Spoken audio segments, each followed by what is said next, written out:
Mukhang siniswerte tayo. Pagandahin mo ang kapatid mo at pinsan mo. Aatakihin na natin ngayon ang Perdida. Uwi ka ni Amaro kay Hildan. Saktong lumabas naman nun sa kuweba ni Hildan si Salim at Puryo sa pagkakasabi nun ni Amaro. Puryo, Salim, nandyan na ang barkong Senyora Perdida. Alam nyo na ang gagawin. Napag-usapan na rin natin to. Mukhang kahit naging hayop na kami, ay pinapatnubayan pa rin tayo ng puong may lika. Sabay lapit ni Amaro sa mga ito na bumalik din sa loob ng yungib niya at mabilis ding bumalik. Pagkatapos ay inabot nito kay Salim ang isang itim na maliit na maso o isang martilyo. Itim ang puluhan nito at itim din ang parang batong linilok lamang upang humugis ito na maso. Yan na ang sinasabi namin sa inyo na kayang bumasag ng hiya, Salim, Puryo. Paliwanag pa ni Amaro. Mga kabagis, umpisahan ng pagganahin ng ating mga imahinasyon sa paki ng subscribe button. Salamat! Ang batong iniabot ni Amaro o maliit na maso ay ang tinatawag na batong silakbo, yung pinakaparang martilyo nito. At ang bato ayon sa alamat na pinanggalingan niya ay mula din sa sinaunang aswang na nakalaban ng banyagang manggagaway. Dahil kahit karamihan man sa mga aswang noon ay nahuli nila at ikinulong sa barko ng Perdida sa pamamagitan ng sumpa, ay may mga ilan na nakatakas din dito na siyang naghanap ng batong silakbo. Ngunit kahit naman na nahanap nila ang batong ito noon, ay hindi pa rin nila ito magamit sapagkat mga aswang nga din naman sila at wala rin naman silang taong makuha o mapagkatiwalaan na tulungan sila sapagkat natatakot o isang kaaway ang tingin sa kanila ng mga tao dahil nga sa aswang sila. Hanggang sa napagpasapasahan na ito ng mga aswang at napunta na nga kay Amaro sa pagdaan ng maraming dekada o panahon. Ang batong silakbo ay may kakayahan na madurog ang hiyas ng sumpa sapagkat sinasabing ito ay may kakayahang sirain ang anumang sumpa sa pamamagitan ng pagsipsip ng galit, puot o matinding damdaming nakakulong sa hiyas ng sumpa. Ang salitang silakbo ay tumutukoy sa biglaang pagbugso ng damdamin, galit, bigati o kahit pagnanasa na siyang nagiging puhunan ng bato upang puksahin ang kapangyarihan ng sumpa. Balik tayo sa pangkasalukuyang kaganapan. Ang mga kababaihan sa baryo ay nagtago naman na sa mga yungib nila, kasama ang mga ilan sa kanilang mga supling, kagaya na lamang ni Bliselda na asawa ni Hildan.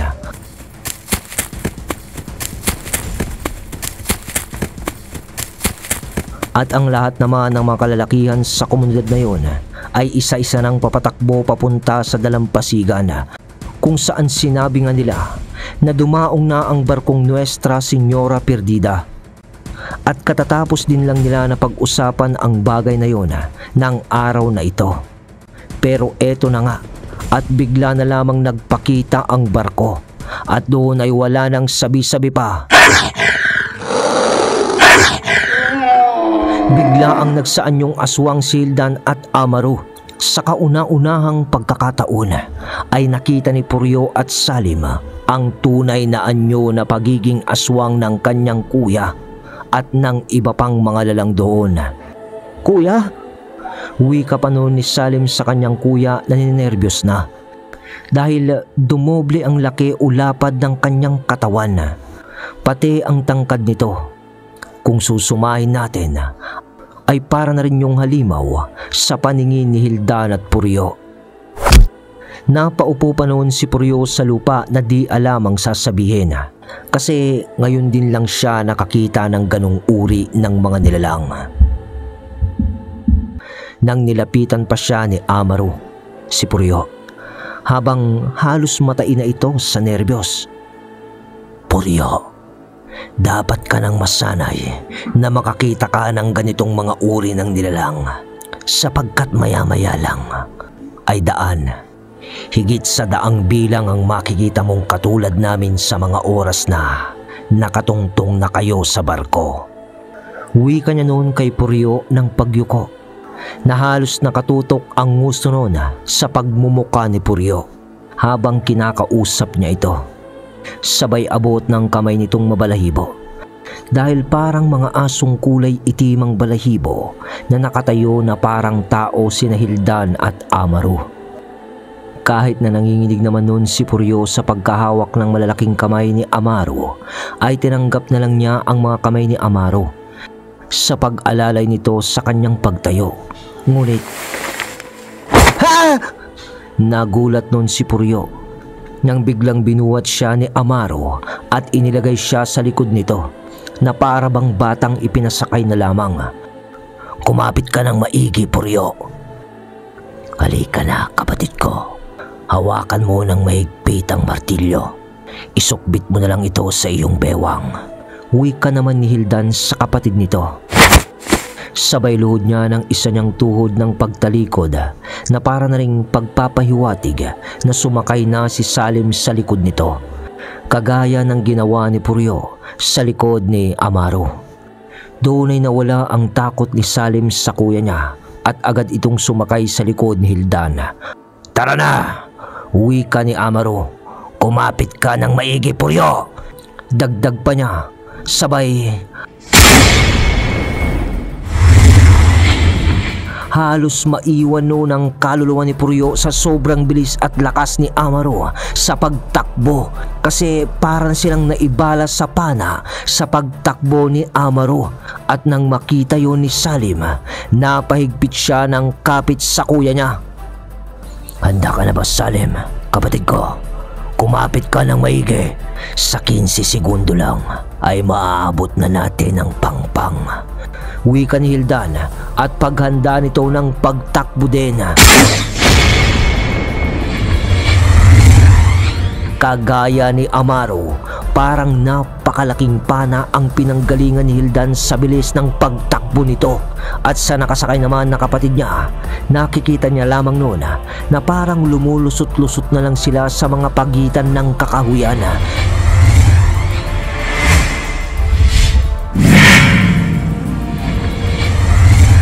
Na halos di na niya matukoy sa kanyang mga mata kung ano ang puno at mga halaman, hanggang sa pumikit na lamang si Salim.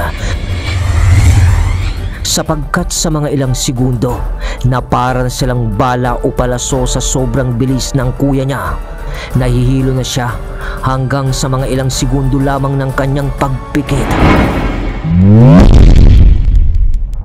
Parang tumigil na sila. Tapos ay narinig na nito ang mahinang paghampas ng mga alon mula sa dagat. Iminulat niya noon ang kanyang mga mata sa wika ni Hildan sa garalgal nitong boses ng, kapatid ko, bumaba ka na. Bumaba nga si Salim noon sa likod ng kuya niya. At dito, kahit na medyo hilong-hilo pa siya sa pagtakbo ng kanyang kuya dahil nga sa sobrang bilis, ay nakita niya ng muli ang karagatan.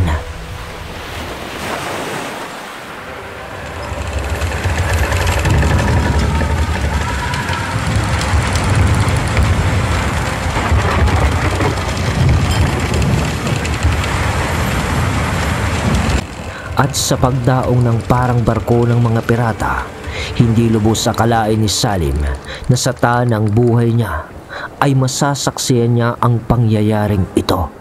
Dahil sa pagkakataong ito ay kitang-kita na niya ang barko ng Nuestra Señora Perdida ng buong buo. At nakatigil na nga ito sa pangpang ng isla. At sa palibot nun sa tuktok ay ang mga aswang na lipad na dati na niyang nakita o nakainkwentro sa dagat kasama si Puryo. Maalala natin si Puryo.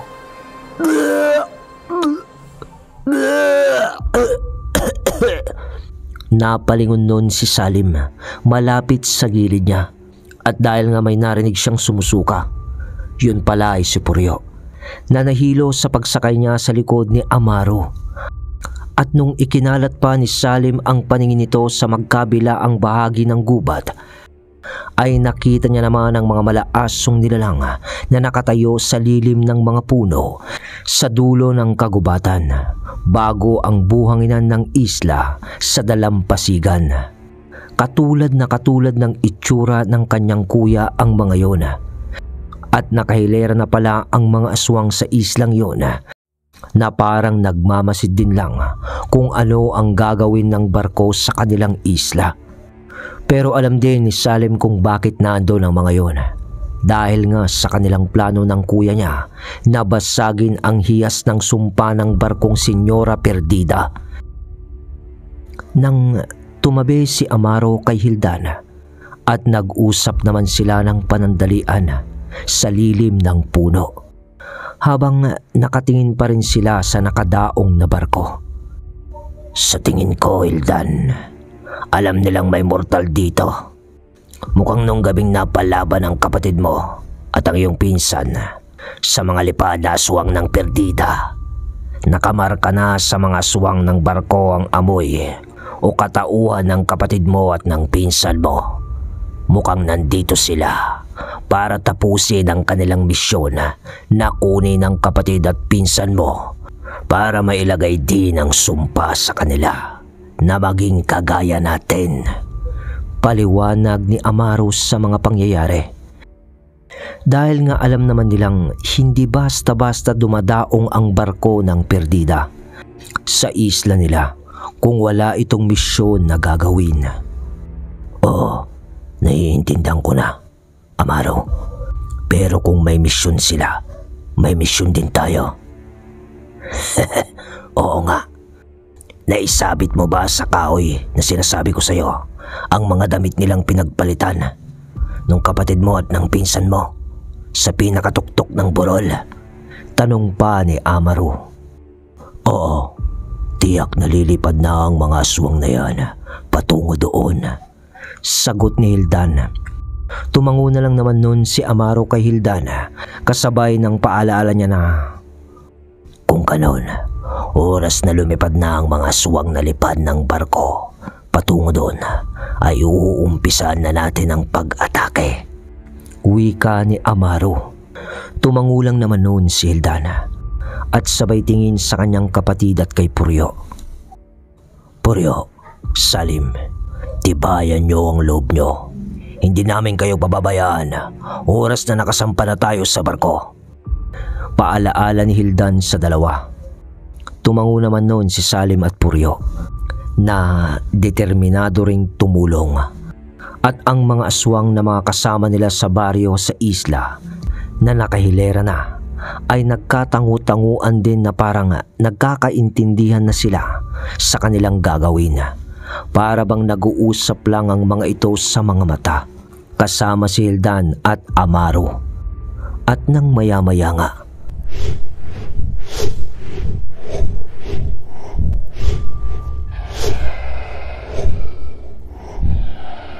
sa mga umiikot na lipad na aswang sa tuktok ng barko, ay bigla na lang dumapo ang 5 dito na kanina palilipad-lipad mula nung dumating sina Salim sa dulo ng kakahuyan. Ngunit ilang saglit lamang,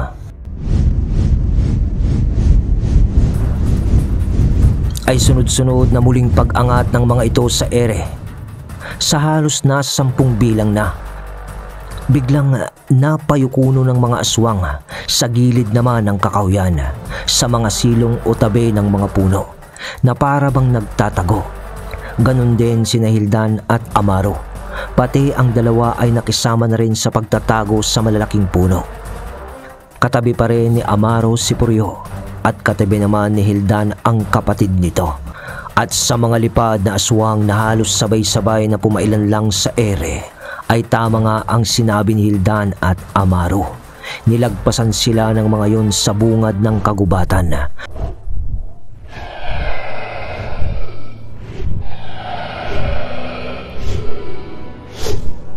At dumiretso sa rurok nito na lumilipad sa himpapawid.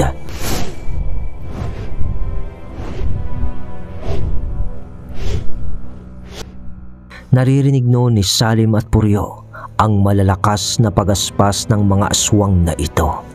Hanggang sa mga ilang sandali lamang, paunti-unti nang nawawala ang tunog ng mga pakpak na nangangahulugan lamang na tuluyan nang nakalayo ang mga ito. At sa puntong yun, Salim, wika ni Hildan. At hawak nito ng dalawa niyang kamay sa kapatid nito. Puryo, salita naman ni Amaro. Kasabay ng paghawak din niya sa magkabila ang tagiliran ni Puryo ay ang siyang pagbitbit nito. Humanda kayo, apa niya.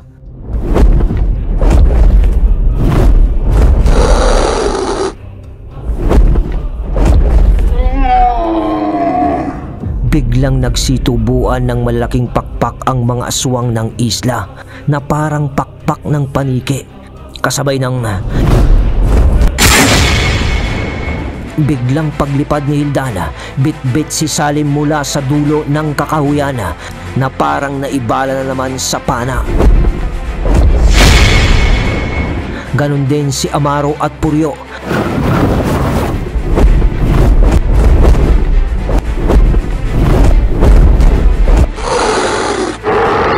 Tapos ay sunod-sunod na ang mga aswang. At patungo ang lahat ng mga yon sa barkong Senyora Perdida. Parang mga bala ng pana ang mga aswang na galing noon sa kakahuyan ng isla na napakabilis lumipad patungo sa ibabaw ng barko. Kaya't ilang segundo lamang sa pagdapo ng buong grupo ng mga aswang sa isla sa ibabaw ng barko kasama ang dalawang normal na tao, si Puryo at Salim. Dito ay nasaksiyan ng dalawa ang ibabaw ng barko na napakalawak. Sadyang napakalawak ng ibabaw ng barko na yun na may mga hamog-hamog sa paligid. At panandalian sa mga segundo ay napatigil ang mundo ng dalawa. Kasi yung laki ng barko ay para ng halos kalahating ektarya na ng lupa kung susumahin mo sa lawak at haba nun. Sadyang nakakamangha na sa mga panahong iyon ay may ganoong pala na klase ng mahiwagang barko. Nang umanda kayo, Puryo, Salim, sa dulo! Yung nag-iisang silid na parang may sulo sa loob. Yun ang kubyerna ng kapitan. Salita ni Hildana kasabay ng paglipad nila ni Amaro ng napakabilis na parang naibalang pana direkta sa sinasabi nilang kubyerna ng kapitan. Sumabay din naman ang ilan sa mga aswang din na kasama nila at sa ilang segundo ay mararating na nila ang kubyerna. Ngunit bitaw ni Hildan sa kapatid nito sa saktong pag-atake sa kanya ng isang aswang sa barko. Habang lumilipad sila patungo sa kubyerna, dumula sa sahigno ng barko si Salim sa biglaang pagbitaw sa kanya ni Hildan. Inihagis naman noon ni Amaro si Puryo malapit sa pintuan ng kubyerna, sapagkat may sumalubong na rin sa kanya noon na aswang ng barko at sa mga kasama nilang tumungo doon na nasa 10 naman ang bilang.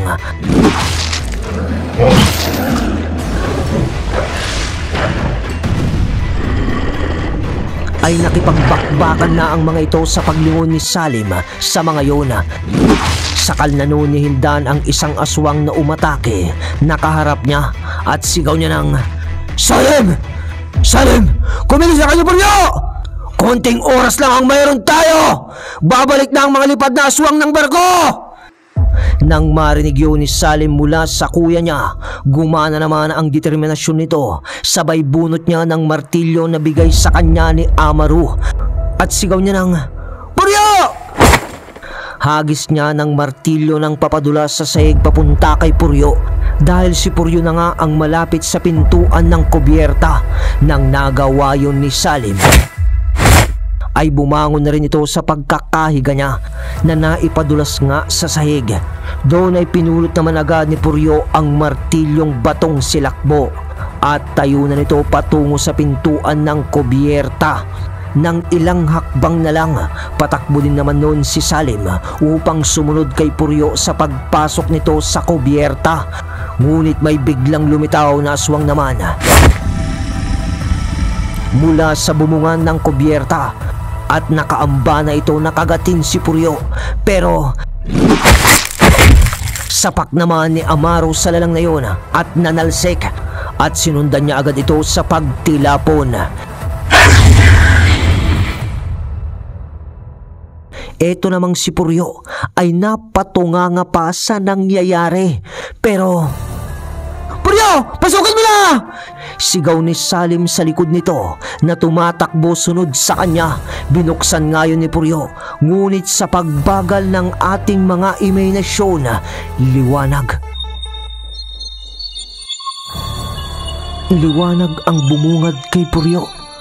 Pagkatapos ay biglang nanalsik si Puryo dahil sa parang may sumipa sa kanya mula sa loob ng kubyerta. Nabitawan ni Puryo ang martilyo sa harap ng pintuan ng kubyerta. Kaya naman ipinagpatuloy ni Salim ang pagtakbo sabay pulot nito ng martilyo. Ngunit pag-angat niya ng kanyang muka mula sa pagpulot nito ng martilyo, isang malaking nilalang na napakaitim ang mga balat na may purong puting mata ang tumambad sa kanya mula sa pintuan ng kubyerta. "Atras! Atras, kapatid ko!" sigaw ni Hildana na mabilis na lumipad upang sakluluhan ang kanyang kapatid. Pero nasakal na ng nilalang si Salim at sa pagdating ni Hildana, baon naman nito ng kanyang mga kuko sa liig mismo ng malaking lalang na may putiring mahabang buhok. Nabitawan nito si Salim sa ginawa ni Hildan sa lalang na napakaitim nga ang balat at sabay silang natumba na dalawa. Ngunit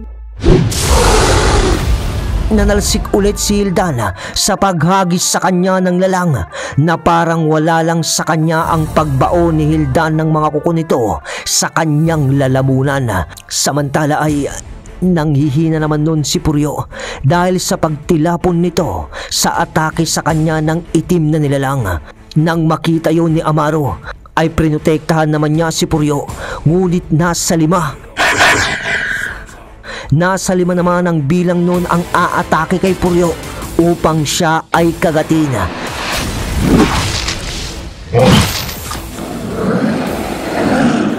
Sa lakas naman ni Amaro ay nagawa niyang pataubin ang 4 dito. Ngunit nakagat si Puryo nung isang aswang.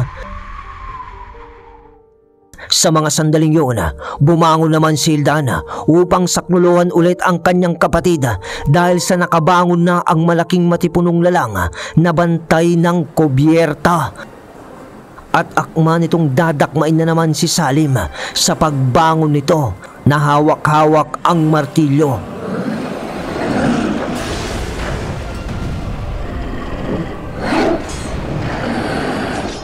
Patuloy pa rin naman ang mga kasama nila na nakikipaglaban sa ibabaw ng barko upang sila ay alalayan. Pero hirap na sila noon sa bilang ng mga aswang sa tuktok ng barko. Tapos ay nakagat na nga si Puryo. Muling sinapak ni Hilda ng malaking lalang at nanalsik ito bago pa niya madakma nun si Salim. Nang magawa niya yon, ay agad niya noong binitbit si Salim sa mga braso niya at sigaw ng, "Atras! Atras tayo! Amaro! Mga kasama!" Pinatumba naman ni Amaro noon ang kumagat kay Puryo, sabay ng pagdakma nito kay Puryo. At lipad ng mabilis papaalis sa barko. Lumipad na rin noon si Hildana, bit-bit ang kapatid nito.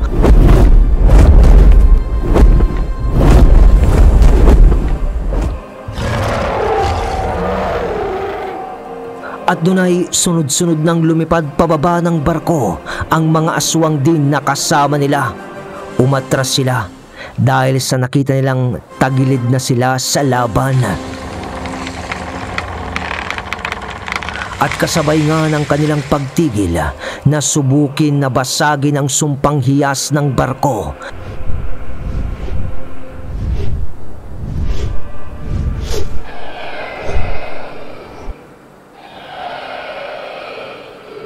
ay nakabalik naman na noon ang mga lipad na aswang mula sa himpapawid. At sa paglipad-lipad nila Hildan pababa, ay nakita sila ng mga ito.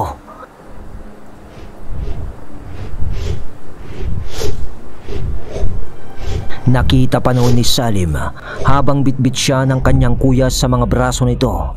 Nakita niya ang mga aswang sa barko na tinatanaw sila sa kanilang pag-alis, kasama yung matipunong lalang na matangkad na may maitim na balat at may puting buhok at puting mata.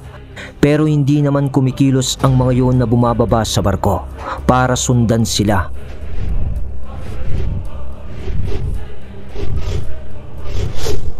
Pero sa mga minutong to ng sandali, dahil nga sa bilis ng mga pangyayari sa barko, ay di pa alam ni Salim na nakagat na nga sa mga oras na yun si Puryo. Makinig ka, Salim. Pababa tayo. Tiyak na aatake ang mga lipad na aswang ng barko. At ikaw na lamang ang kanilang aatakihin. O gusto nilang kunin sa ngayon? Napaisip noon si Salim sa sinabing yun ng kuya niya, sapagkat paano naman si Puryo? Isa rin nga siya sa may mga marka ng aswang na normal na tao pa na kagaya niya. At sa kanilang pagbaba sa lupa, mabilis na ibinaba ni Hilda ng kapatid nito. Kuya, si Puryo? Tanong niya agad dito. Ikinalulungkot kong sabihin, kapatid ko, nakagat na si Puryo sa barko. Ano? Parang nanghina noon si Salim sa narinig niya sa kanyang kuya. Ngunit, tibayan mo ang loob mo, Salim. May iba pang pagkakataon. Ngayon ay sumakay ka na sa likod ko. Nandyan na ang mga lipad na aswang para dagitin ka. At pag nagawa nila yun, ilalaglag ka nila sa ibabaw ng barko. Kumilos naman noon si Salim na bigla pang napalingon sa himpapawid. Doon ay nakita niya nga ang mga taong paniki na papaikot na naman papabalik sa kakahuyan, na parang ang direksyon ng mga ito ang kanilang tungo. Ngunit, salubungin niyo! Salubungin niyo sila! Sigaw naman ni Amaru sa mga kasama nila na halos kumpleto pa rin naman ang bilang. Agad naman na sumalubong ang mga aswang sa baryo na napakabibilis.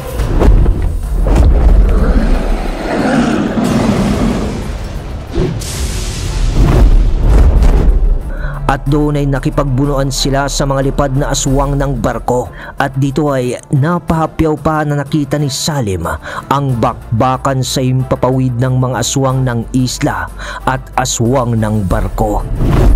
Pagkatapos ay bumalik naman noon ang pakpak ni Hildan at Amaro na parang nagtago ulit sa kanilang mga likod at sinabing mas magiging bintahin nila kung gagamitin nila ang lupa. Sa kanilang pagbabalik sa baryo, sila ni Amaru, sa pagsakay nga ni Salim sa likod ng kuya niya, sa isang kisap mata ay mabilis na itinakbo ni Hildan ang kapatid nito mula sa mga lipad na aswang. At ganun din si Puryo, nabitbit pa rin ni Amaro sa mga braso nito.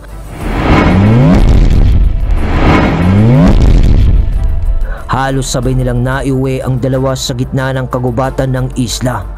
Ngunit may mga ilan pa rin na nakalulusot nun sa mga lipad na aswang ng barko na sumunod sa kanila, sapagkat mas marami pa rin ang bilang ng mga aswang lipad kontra sa mga kasama nila Hildan sa isla. Agad na ipinatong naman nun ni Amaro si Puryo malapit sa bukana ng kuweba nito. Babalikan kita! Salita pa ni Amaro sabay pasok nito sa kanyang kuweba.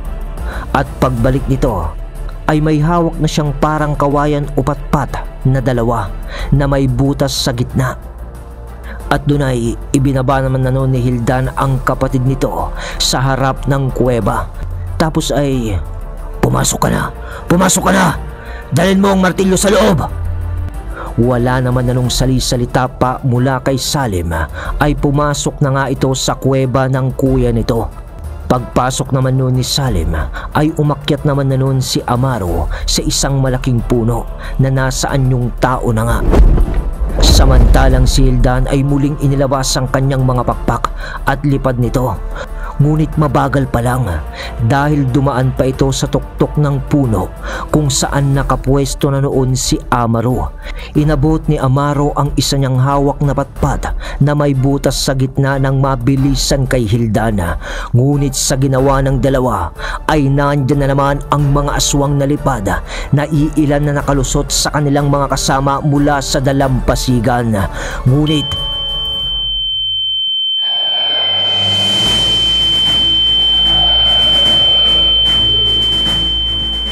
biglang huni naman ng napakatinis na tunog na parang nakakasira ng tenga. At dahil naman sa tunog na yon ay umatras ang mga lipad na aswang ng barko. At ang tunog pala na yun ay nanggagaling sa patpat na hawak-hawak ni Amaro. At yun pala ang lumilika ng parang pambugaw sa mga lipad na aswang ng barko. Ngunit kahit na lumayo na ang mga yun, agaran namang hinabol ni Hildan ang isa doon at dinagit niya ito sa ere. Doon ay agad niya itong isinabay sa pagbulusok sa kagubatan. Sa ilang segundo ay bumagsak sila sa lupa. Ngunit iniuna ni Hildan ang pagmumukha ng taong paniki sa lupa. Ngunit di man lang nabali ang liig nun sa tibay. Nagtaka naman noon si Hildan ng bigla na lang parang nabuhusan ng asido ang pagmumuka at buong katawan ng paglapat nito sa lupa ang lipad na aswang ng barko. At segundo lamang ay tuluyan ng tinupok ito ng apoy. Napatigil noon si Hildan ng bahagya sa kanyang nasaksihan dahil mukhang may natuklasan ito sa mga oras na yon. Itiniklop na noon ni Hildan ang kanyang pakpak at mabilis na tumakbo na lang ito sa lupa. At pagkarating niya sa dalampasigan ay nakapagpalit na siya ng anyo nitong tao. Sabay wala ng salisalita pa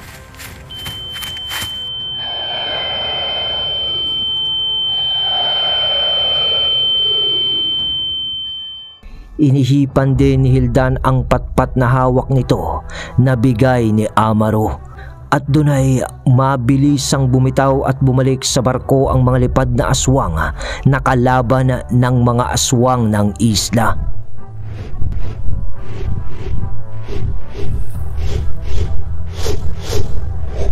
Bumaba naman na noon ang mga aswang sa kalupaan o buhangin na mga kasama nga ni Hildan at hindi na sumugod pa.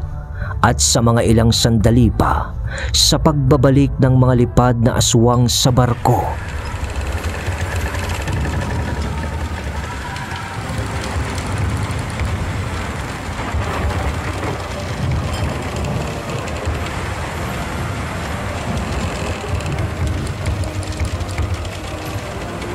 ay muling umatras ito papabalik sa karagatan sa pamamagitan ng pagsagwan ng napakalalaki nitong kahoy sa magkabilaang gilid nito. Pinagmasdan pa noon ng maigi ni Hilda ng barko kasama ang mga iba pang lalaki na taga-isla. Nagtatama na lang noon ang mga ngipin ni Hildan sa ngit-ngit o gigil nito sa galit. Dahil sa mahirap mang tanggapin ay bigo sila. Bigo sila na basagin ang sumpang hiyas ng barko ng Nuestra Señora Perdida.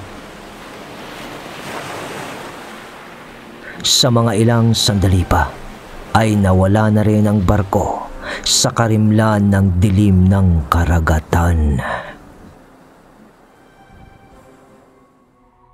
Bumalik si Hildan sa baryo kasama ang iba pa, galing nga sa dalampasigan.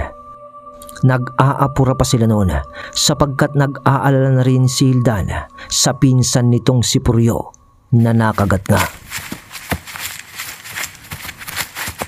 At sa pagdating nila sa kanilang maliit na komunidad sa gitna ng kakahuyan at tabi ng mga burol,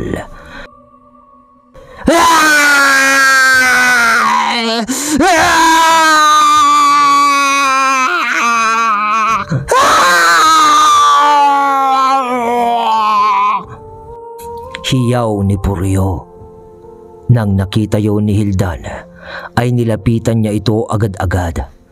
Dahil nandun na rin noon ang ilan sa kababaihan sa baryo na kasama ni Amaro.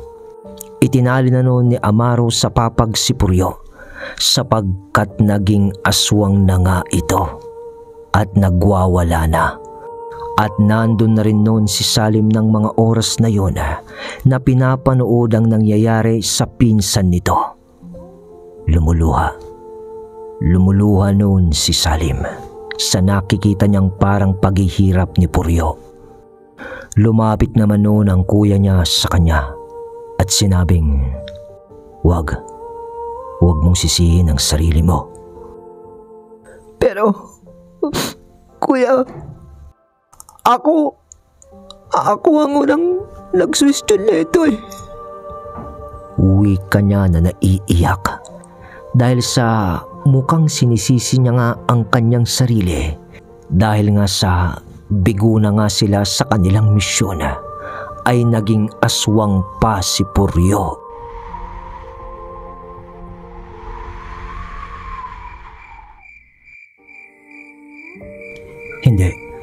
Hindi ikaw ang nagkamali, kapatid ko. Kami na taga-baryo ang nagkulang. Kulang kami sa pagpaplano. Kaya nangyari ang bagay na ito. Napayuko na lang naman noon si Salim sa kalungkutan na nooy may kasamang pagsisisi pa rin sa ginawa nila. Hindi nga sila nagtagumpay. At sa pagyuko niya ay hinawakan na lang naman siya ng kuya nito sa kanyang balikat at sinabi sa kanya na pumasok na sa kuweba sapagkat baka hindi na ito kayanin pa na makita ang mga susunod pa na mga kaganapan o mangyayari kay Puryo dahil sa unang gabi ng pagbabago ng katauhan ni Puryo bilang aswang na nga. Bilang paggalang naman sa bilin ng kuya ni Salim ay sinunod na lamang niya ang bilin ng kanyang kuya. Habang naririnig pa rin niya ang mga pagsigaw ni Puryo, ay pumasok na lang ito sa kuweba ng kanyang kuya. Naramdamang kalungkutan at kabiguan nila ng gabing iyon. Huwag kang mag-alala. Magiging maayos din naman si Puryo. Kami na ang bahala sa kanya. Sanay na kami sa mga ganito. Huling sabi pa ni Hildan sa kanyang kapatid bago ito pumasok sa yungib ng kuya niya. Pero kahit nasa loob na noon ng yungib si Salim sa isang maliit na silid, dahil naman sa katahimikan ng islang iyon, naririnig pa rin niya mula sa labas ang mga hiyaw at hinagpis ni Puryo sa nagaganap sa kanyang katawan. Sa totoo lang ay hindi naman nakatulog noon si Salim ng gabing iyon, kundi paidlip-idlip lamang ito. At kung nakakaidlip man siya, ay parang gising naman ang diwa niya dahil sa pag-iisip nito sa mga bagay-bagay. Parang kahapon lang kasi ay masaya silang nagbabasnig ng pinsan nitong si Puryo. Pero sa isang iglap lamang ng pagkakamali ay nabago na ang lahat, partikular dito si Puryo.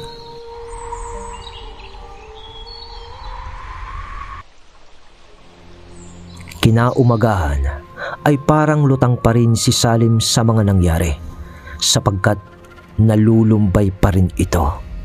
Ngunit nang paglabas niya ng yungib ay nakita niyang masigla naman na si Puryo na nakikipaglaro kay Paris na anak ng kuya niya nga na parang walang nangyari.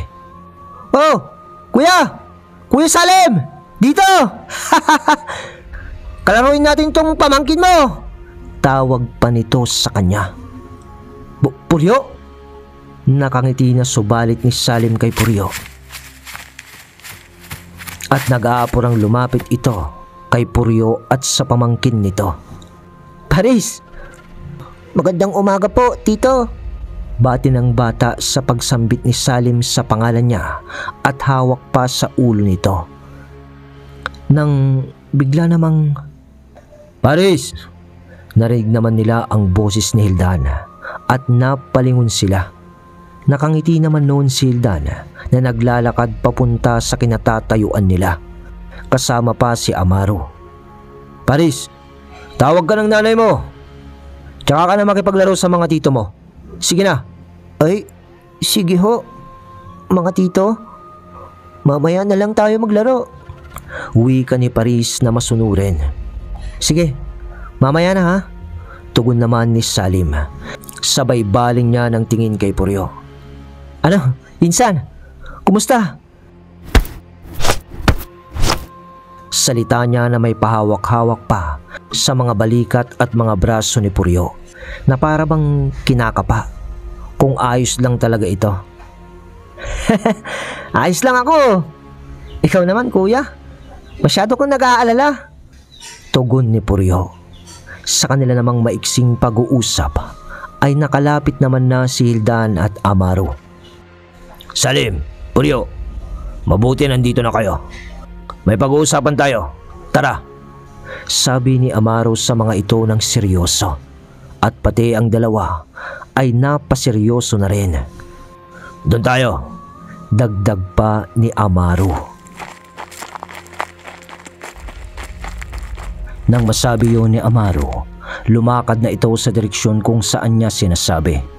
Tinanguan naman ni Hilda ang dalawa, ang kapatid nito at si Puryo, sabay ng pagsunod niya kay Amaro. Sumunod naman sa likod ni Hildan ang dalawa.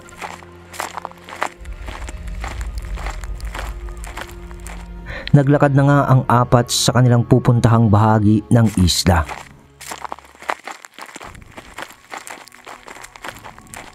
Wala nung usapan na naganap sa apat, sapagkat seryoso at tahimik ang lahat. Siguro ay dahil na rin sa iniisip pa rin nila ang nangyari kagabi. At mga ilang minuto pa noon ang lumipas, ay pansin ni Salim na parang inikot lang nila ang burol sa gitna ng isla. Kumbaga, naiisip noon ni Salim na papunta sila sa kabilang bahagi ng baba ng mga burol, mula sa kuweba ng mga taong nakatira sa isla.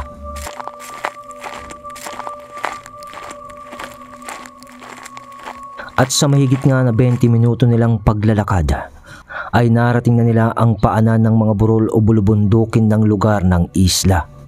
At dito ay bumungad kay Salim at Puryo ang higit na nasa 100 na kalalakihan na nakatayo sa isang bahagi ng lupa kung saan kukonti lang ang kahoy o mga puno.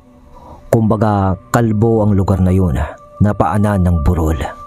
Pero luntian pa rin naman ang kulay ng kapaligiran dito dahil sa mga maliliit na damo na nakatubo sa lupa. Ibig lang sabihin ay inaantay na pala sila ng ibang kalalakihan ng baryo sa lugar na yun, para nga sa isang pagpupulong. Kaya pala walang nakita si Salim na masyadong tao kanina nung paglabas niya ng yungib ng kuya niya. At nang marating na nga nila ang mga kalalakihan na nagkumpulan. "Ano? Kumpleto na ba ang lahat?" Bati ni Amaro sa mga ito. Pinuno. Nandito na. Pati ang kabila ng isla ay nandito na rin." Tugon naman ng isa dito. Agad na naupo ng lahat sa damuhan yung mga kalalakihan na nakaharap kay Amaro, kay Hildan at sa dalawa na nakatayo lamang. At wala nang patumpik-tumpik pa, ay sinimulan na ni Amaro ang pagpupulong. "Di na ako magpapaligoy-ligoy pa.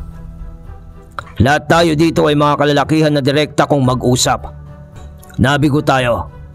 Nabigo tayo kagabi sa ating nais na mangyari. Pero parte yun ng isang mithiin. Minsan ay kailangan mong mabigo para matuto. Pero hindi ibig sabihin na tapos na ang mithiin na iyong hinahangad. Dahil andyan lang yun. Naghihintay na abutin mo ito. Tandaan nyo, maraming taon na tayong nakakulong sa islang to dahil sa sumpa na hindi naman natin ginusto.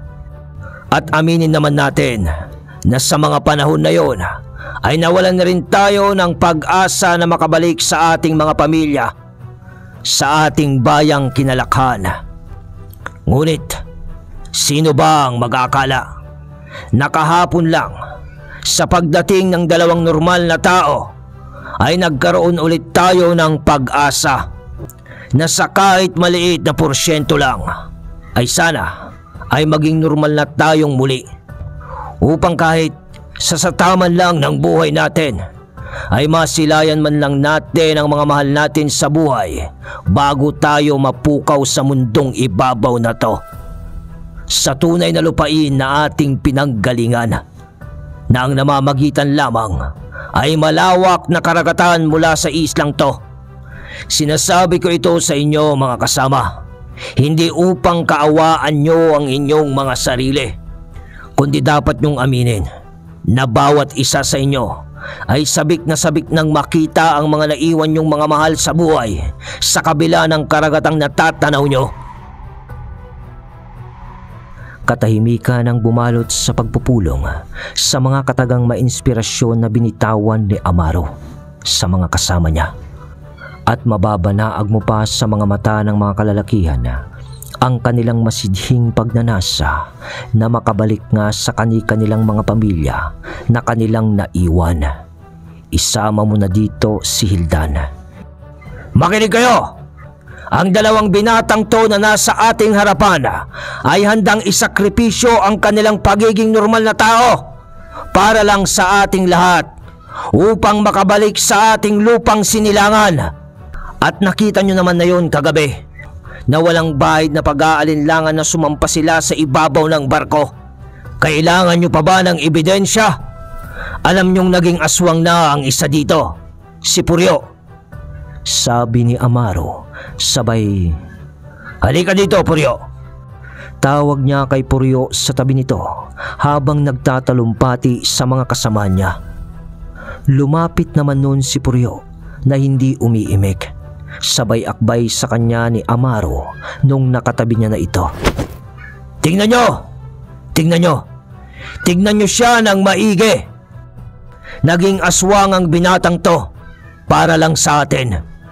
Naging kagaya natin siya dahil lang sa gusto niya tayong tulungan din na makabalik sa normal nating buhay. Pagsasahalimbawa ni Amaro kay Puryo sa mga kasamahan nila. Ngayon mga kasama, ang nais kong ipabatid sa inyo ay, hahayaan nyo ba ang binatang to? Nagugulin na rin lang ang panghabang buhay nito sa isla. Bata pa siya, kaya dapat ay hindi niya maranasan ito. Pero Pinunong Amaro, gustuhin man natin na basagin ang hiyas ng sumpa ng barko. Talagang napaka-imposible kung yung mga kaparehas nating gabunan pa sa ibabaw ng barko ay kaya nating sabayan sa laban. Pero nakita at nakaharap nyo naman ang makalumang gabunan. Ang pinakapinuno ng mga ito, isa lang yung nagpakita. Pero alam nating may kasama pa ang mga yon. Mahirap silang patayin, pinuno. Singit na komento naman ng isang lalaki sa pagpupulong. Doon ay nagkatinginan naman si Amaro at Hildan at sinabing, "Oh, alam namin yon. Kaya nga't nandito rin si Hildan para sabihin ang isang impormasyon na maaari nating gamitin o ikapanalo o panlaban sa susunod na pagdaong ng Senyora Perdida." Tugon ni Amaro, sabay lakad naman ng bahagya ni Hildan sa harap ng mga kasamahan nila. At doon ay sinabi niya ang nalalaman niya nung sumugod ang mga aswang sa kanilang isla. Pero hindi pa masyadong nakakasigurado noon si Hildana kung gagana nga ang sinasabi nitong nalalaman. At nung masabi yon ni Hildana ay nagkaroon pa ng maraming diskusyon sa mga ito. Pero sa huli ay parang napagtanto ng lahat na maaaring ang tama ang teorya ni Hildana sa mga aswang sa barko ng Perdida. At sa hulian ng kanilang pagtitipon at pagpupulong ay napagkasunduhan na ng lahat na gawin ang kanilang plano sa susunod na pagdaong ng Nuestra Señora Perdida. At doon na rin natin malalaman, mga kabagis, kung ano ba talaga ang napag-usapan ng mga aswang sa isla. Matapos ng pagpupulong na yun, ay inaasahan ng mga taga-isla na ang susunod na pagdaong ng barko para kay Salim ay tinatayang nasa 29 at kalahating araw ang kanilang bibilangin, sapagkat yun ang pinakamadilim na gabi bago ang bagong buwan. Sasamantalahin yun ng mga aswang ng barko, sapagkat alam naman yun ng mga aswang ng isla kung ano ang sistema ng mahiwagang barko. Sa tagal ba naman nila sa isla na yun mula nung sila ay kinapitan ng sumpa.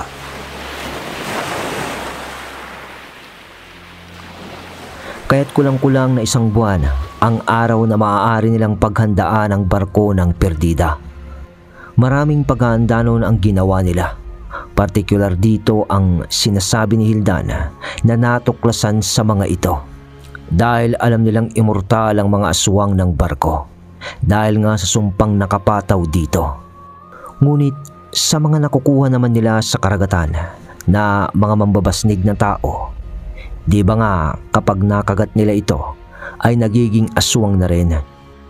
Pero ang kaiba naman ng nagiging aswang mula sa kagat ng mga aswang sa barko ay mortal pa rin naman ang mga yun at tatanda pa rin naman ang mga yun kagaya ng mga nasa isla.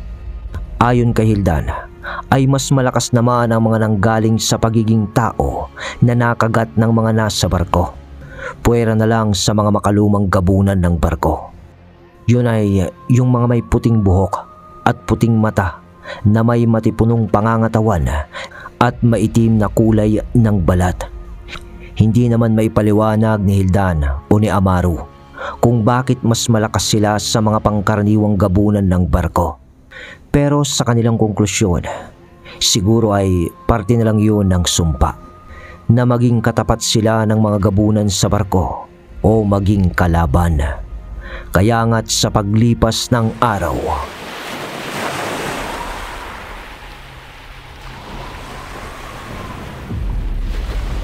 dumating ang gabi na muli nilang pakikipagdigma sa barkong Perdida. Sa katahimikan at hina ng alon ay meron nung nakaparadang mga bangkang malapit sa dalampasigan.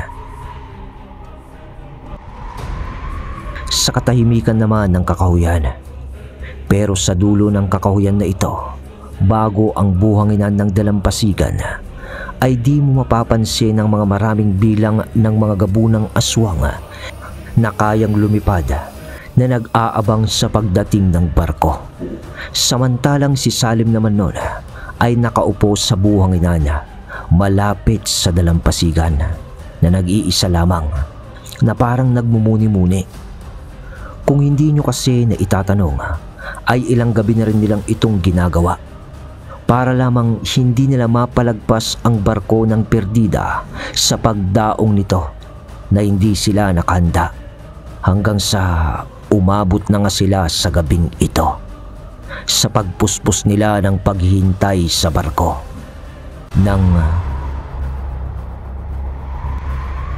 sa maalumanay noon na pag-ihip ng hangin at mahinang alon ng karagatan, habang nakatutok pa rin ang lahat ng atensyon sa dagat.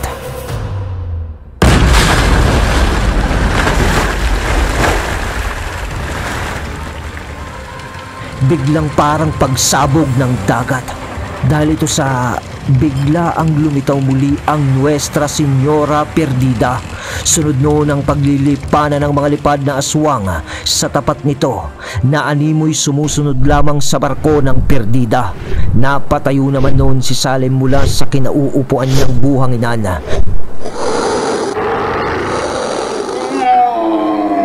Kasabay noon ang pag-angil ng mga aswang ng isla. At sunod pa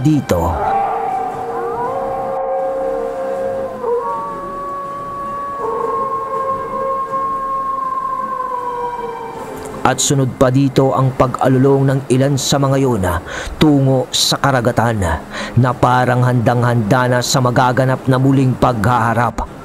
Aswang ng barkong Señora Perdida kontra aswang ng isla.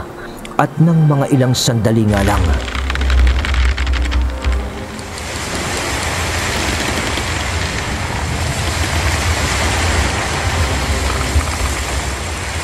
ay dumaong na ang Señora Perdida at kagaya nga ng dati ay muling dumapo muna ang mga lipad na aswang sa barko at sa ilang segundo lang, Salem! Biglang litaw ni Hildan sa tabi nito kasabay ng paghawak nito sa kanyang katawan. Andyan na sila, wika pa niya. Kasabay ng pagtakbo niya ng mabilis papabalik sa dulo ng kakahuyan kasama si Salem.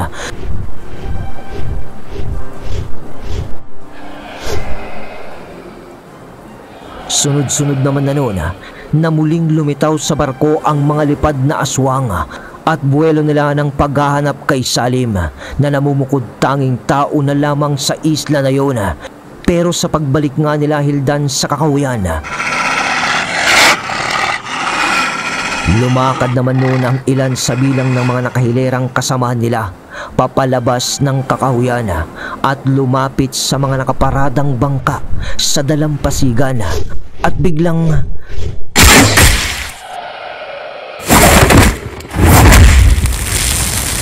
sa pag-atake ng mga aswang na lipad mula sa barko, bagsak ng isa doon kasabay ng pagliyab ng katawan nito sa buhanginan. Pero wala pa mang aswang ng isla ang lumilipad na umatake dito. At napasambit naman noon si Amaro sa di kalayuan ng gumana nga, salita niya. Dahil ang nagpataob sa isang lipad na aswang na papasugod sa isla ay isang tipak lamang ng basang lupa na ibinato ng isang gabunan ng isla. At yun ang kahinaan nila na nakita ni Hildan nung pinabagsak niya ang isang aswang sa gubat, nung sinubsob niya ito sa lupa. Nakukuha niyo na ba mga kabagis? Hindi pwedeng dumapo o bumaba ang mga aswang ng barko sa lupa o sa pampang pa sapagkat parte yun ng sumpa. Kaya nga sila nakakulong lang sa barko at hindi bumababa doon para makipaglaban. At yun din ang dahilan kaya may mga lipad na aswang sila na back up. Kasi kahit gaano pa kalakas ang mga nasa barko ay hindi nila kayang manatili sa ere upang hindi sila madapo sa lupa. Dahil kapag nangyari yun, sa dagat man o sa lupa, mamamatay na sila. Isa din yun sa kahinaan ng sumpa. At yun na nga ang teorya ni Hildan. Kaya kung susumahin, ay pabor pa nga ang sumpa kina Hildan. Nang makita naman yun ni Hildan na gumana nga, Patayin! Patayin ang lahat ng lipad na aswang! Sa sambit na yun ni Hildan,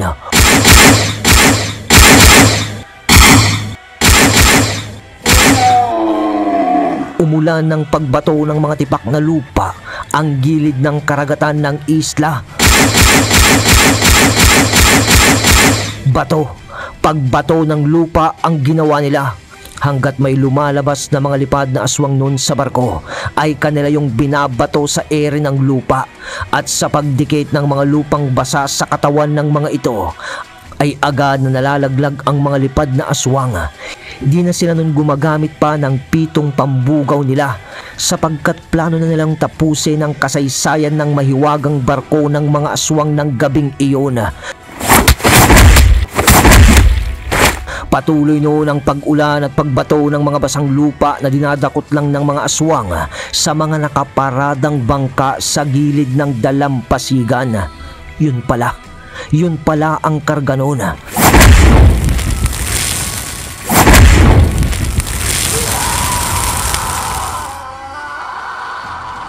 Hanggang sa mga ilang sandali lang, halos paubos na noon ang mga lipad na aswang ng barko.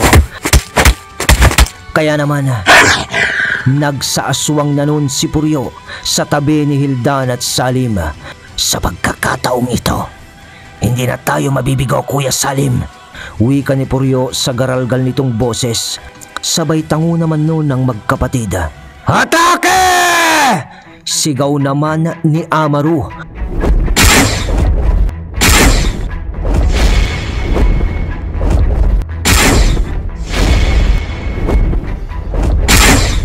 Sunod-sunod na mga parang bala ng sibat ang mga aswang na lumipad paakyat sa tuktok ng barko na hindi kasali sa bumabato ng lupa sa mga lipad na aswang ng barko.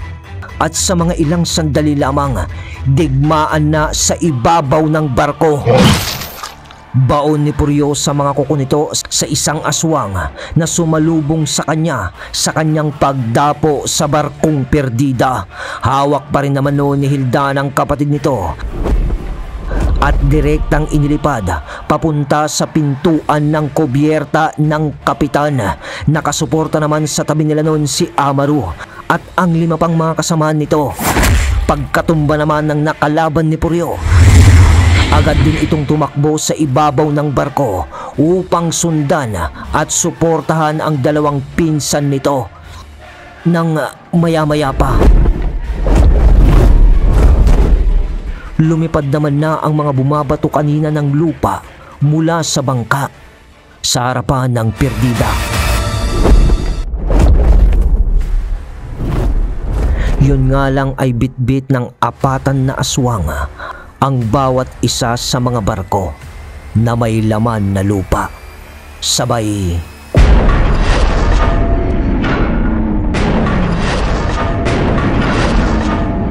hagis ng mga yun sa ibabaw ng barko ng mga bangka na may lamang lupa. Nagkalat noon ang mga lupa nito at ang mga nanalsik sa mga aswang ng barko na lupa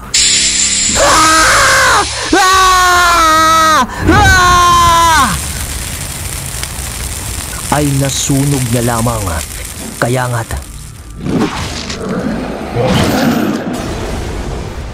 nagsimula ng inilampaso ng mga aswang ng isla ang mga aswang ng barko. Ngunit habang nagaganap naman yun, tilapon naman ni Amaro sapagkat nakakaharap na nila ang 3 na ngayon ng bilang na makalumang gabunan. Nakipagbunaan noon si Puryo sa isa dito at sa isa naman kay Hildan. Hirap na hirap sila noon na pigilan ang mga ito. Samantalang nabuksan naman na noon ni Salim ang kubyerta ng kapitan at hawak ang martilyo o ang batong silakbo. Pinasok na ni Salim ang kubyerta. Nang nakapulot pa nga nun si Puryo ng lupa mula sa mga inihagis din ng mga kasama nila na bangka, itinapal niya yun sa pagmumuka ng sinaunang gabunan. Ngunit wala, hindi tumalabang lupa sa makalumang gabunan na bantay ng kubyerta. Samantala ay sinakal naman noon ni Amaro ang isa sa mga ito sa kanyang pagbawi. Ngunit binawian naman siya ng pagsakal din. At doon ay nakipagmatigasan pa si Amaro hanggang sa hindi niya nakaya ito. Mamamatay na noon si Amaro. Pati si Hildan noon ay baon ng kuko ng makalumang gabunan sa braso nito. Hirap na sila. Pati si Puryo noon ay sinusubukan ng baliin ang liig nito ng makalumang gabunan. Ngunit pinanlalabanan niya lamang ito ng puwersa niya.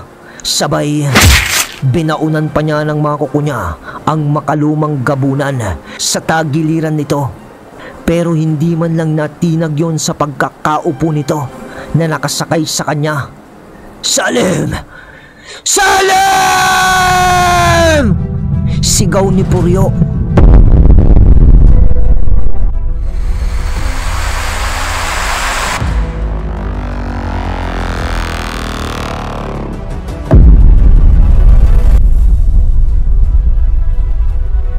Isang malakas na puwersa ng hangin ang sumabog galing sa loob ng kubyerta ng barkong Senyora Perdida. Pagkatapos nun ay mabilisang linamon ang barko ng isang napakalawak na liwanag.